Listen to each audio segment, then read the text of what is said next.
నీకు ఒక బ్యాగ్ ఫుల్గా మనీ దొరికితే ఏం చేస్తావు? కామెంట్ చేయి. High guys, welcome back to Rajarao reviews.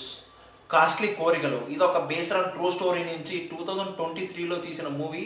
ఇప్పుడైతే ఆన్లైన్లో అయితే స్ట్రీమ్ అవుతుంది. ఈ మూవీ చూసిన తర్వాత నాకైతే ఒక డ్రామాగా అండ్ థ్రిల్లర్గా ఒక కామెడీగా ట్రై చేశారు.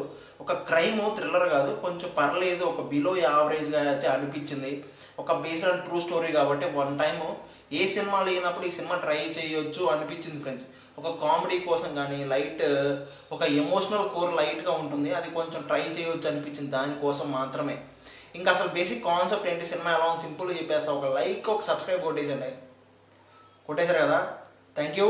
ఇంకా బేసిక్ కాన్సెప్ట్ ఏంటంటే, ఒక వెల్డింగ్ చేసుకునే పర్సన్కి ఒక బ్యాగ్ నిండా మనీ దొరికితే ఏం చేస్తాడు, తన లైఫ్ తర్వాత ఎలా మారింది, ఎటువంటి ప్రాబ్లమ్స్ ఫేస్ చేశాడు తన విలేజ్లో అనేది బేసిక్ కాన్సెప్ట్.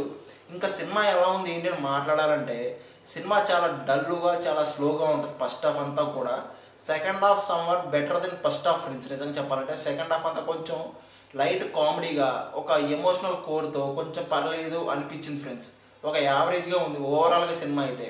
ఇంకా బ్యాక్గ్రౌండ్ స్కోర్ కానీ వీళ్ళ ఓవరాల్ యాక్టింగ్ కానీ హీరో యాక్టింగ్ కానీ మొత్తం కూడా ఒక కొత్త వాళ్ళు కొత్తగా ట్రై చేశారు అనిపించింది. పర్లేదు, బాగానే ఉంది, ఒక బిలో యావరేజ్గా. అంటే ఏ సినిమా లేనప్పుడు ఈ సినిమా ట్రై చేయండి ఫ్రెండ్స్, ఓకేనా? ఇంకా ఈ సినిమాకి ఓవరాల్గా నా రేటింగ్ అయితే ఇక్కడ పక్కన ఇస్తాను, చూసేయండి. ఇలాంటి జెన్యూన్ మూవీ రివ్యూస్ మన ఛానల్లో వస్తూ ఉంటాయి. ఒక లైక్ ఒక సబ్స్క్రైబ్ కొట్టేసేయండి friends. Thank you. Black windows once you go down. You must be crazy if